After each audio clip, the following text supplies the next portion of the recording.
Hello, hello, hello. And today we're going to be talking about this test, or rather this paper about this test. And here's the abstract in the normal way. Of course, you can pause and read that, or you can just listen on. All right, so this test, vocabulary IQ test, doesn't seem to have any more fancy name. If you go to the website OpenPsychometricsorg, as linked on the screen, you can find a bunch of different tests, and specifically you can find this test, which is a kind of cool test. And I wrote to the guy with the website and I said, look, can we have the data? I want to look at it. Because I've been giving people this test, and the scores seemed very sensible, and it's quite short, and because there's only 45 questions for a vocabulary test, it takes maybe 10-15 minutes to do.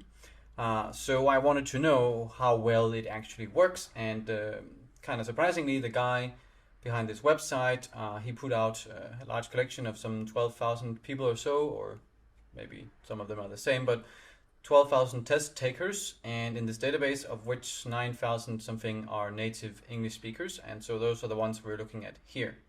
The test itself has a very interesting format. Instead of giving you one word and asking which one is a synonymous out of X listed options, it gives you 5 words and tells you to find the 2 synonymous ones, or the ones that are closest in meaning.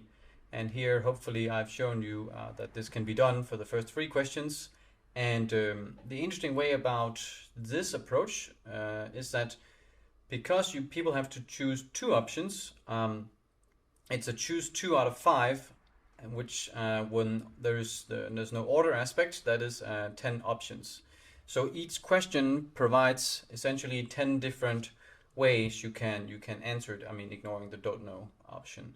And to show that, I have listed out all the ones up here. So it's kind of interesting test format that squeezes more juice out, as we will see. This website in general has a bunch of other datasets. I'm just only listing the top of the table here because it was too large. But I would guess there's something like 20, 30 other large public datasets, mostly of personality data. So you can see some of them are very large, like this one has 163 Likert ones and some other stuff, and 50,000 people have taken that. It's kind of large. This is the icing test. So you can really feel free to go there and try to do something fun. So going back to this test, there are 4 ways I could think of how to score this test.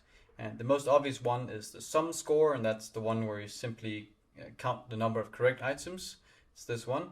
And the one the website itself uses actually is different. It's the sum score, but with penalty. And so it's the correct items minus the incorrect ones, or maybe the incorrect ones only count as a half or something. But you get the idea.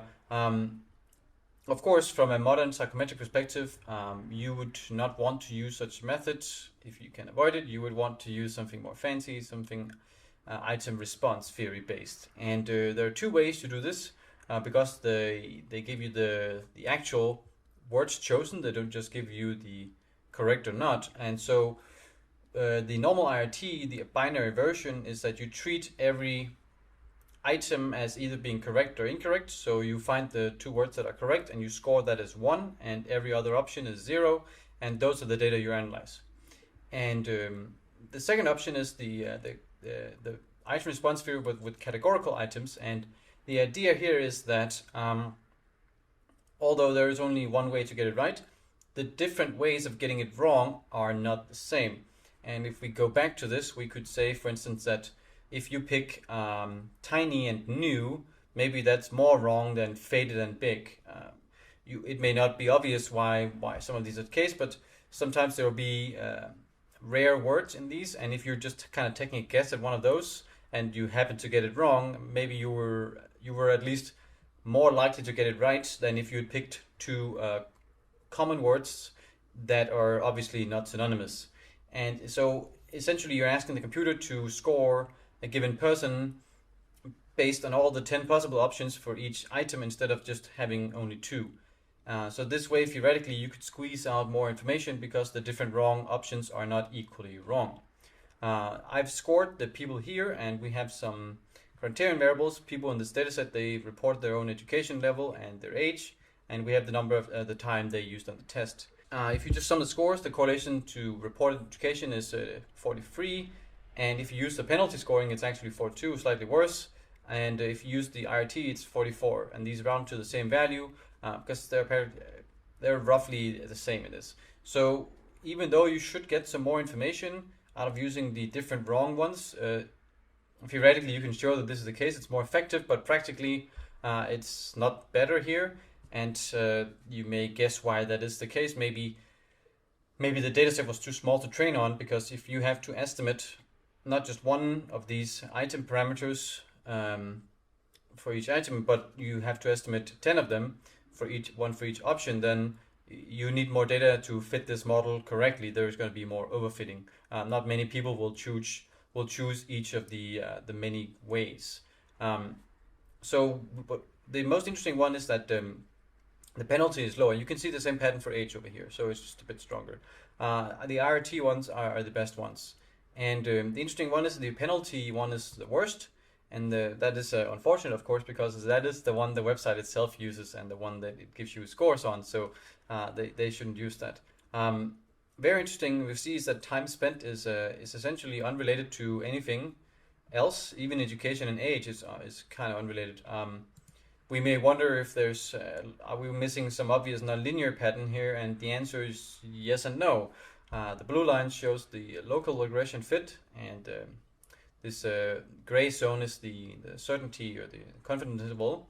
And so we can see that it doesn't really overlap the linear fit here or here. But okay, maybe you should take 50 minutes to do this. That seems to be slightly better, but maybe that's just some weird confound. And I mean, who can argue that it's worse to take? What are these people taking? 13 minutes or so is worse than taking 5-7 minutes. That's probably not a causal effect. It's gotta be some weird stuff. These are people over here. I've capped it at 122 hours, and this is because some people left the tab open and they finished it the day after, and so those people used many hours and sometimes even a week or something. But essentially, we would say here that there's not much pattern with how much time you're spending on a test and what your test score is. So you shouldn't really worry so much about that. One interesting thing about this result specifically is that males have better scores, and the effect size is not trivial. It's roughly 4.2 IQ or 0.28 or 28 Cohen's d. And we can also see that there's a ceiling effect over here that a bunch of people get the perfect score, and it's a 3.1% of men and 1.6% of women, so roughly twice as many men than women get the perfect score. And so the male advantage would actually be a little higher if the test didn't have a ceiling here. So this test is actually too easy.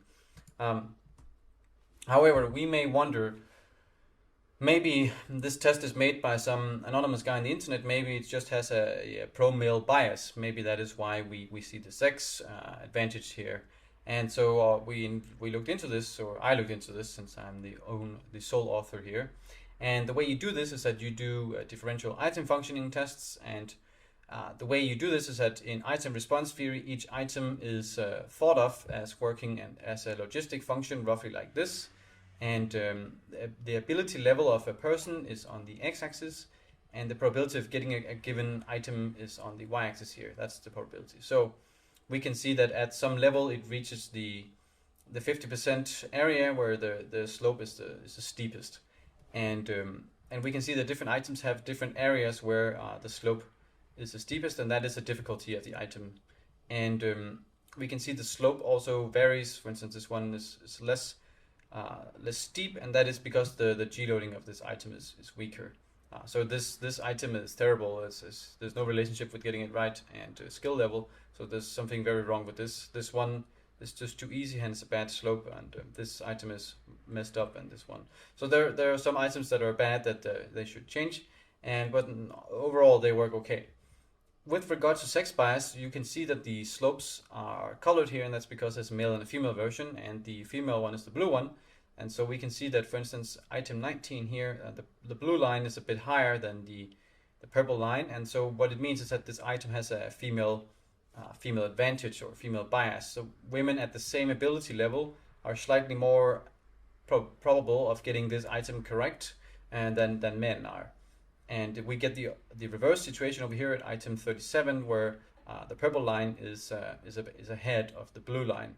And so this item has a pro-male bias, and this one has a pro-female and a pro-male, and so on.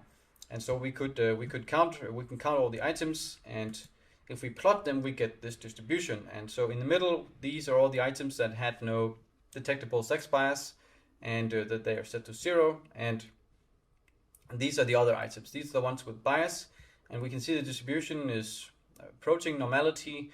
And we can count over here 1, 2, 3, 4, 5, 6 items over here. 1, 2, 3, 4, 5, 6, 7 items over here. So there are 13 in total biased items, of which 7 are, I would guess, biased towards men, and 6 are biased towards women.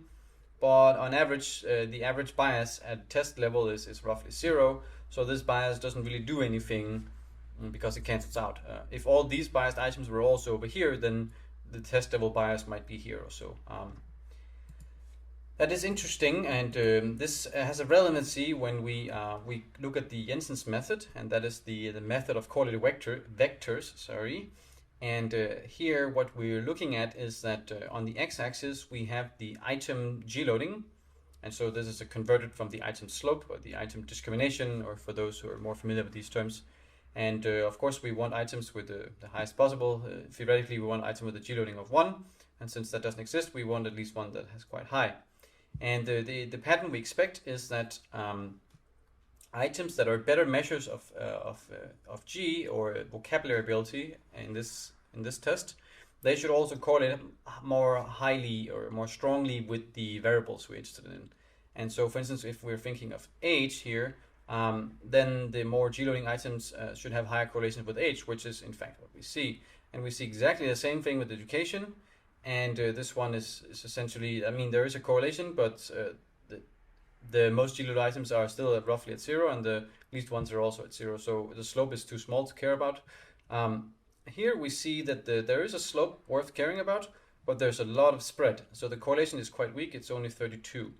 And so this is interesting. It tells us seeming that there's another force that makes some items up here and some items there. And now you see with the test bias how to integrate these. If we plot this again, but here we color the items by the sex bias, we see up here we have male biased items. These are items that men do better on than expected from their ability. And down here we have women favored items. So women outperform men at the same level of vocabulary ability.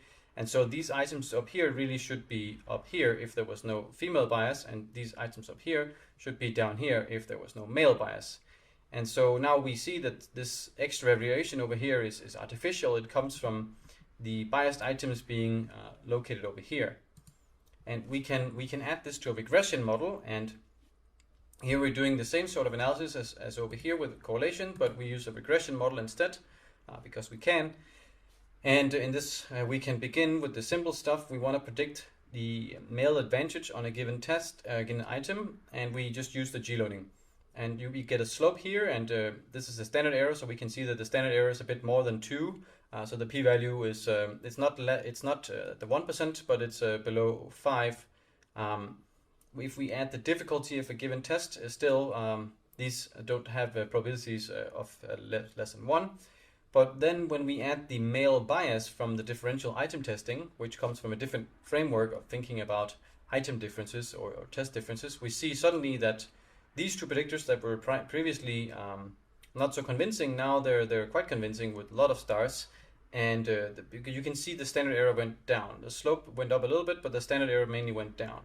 And what it tells us is that this male bias, the test bias, was clouding our ability to see the advantage of men on the more G-loaded items.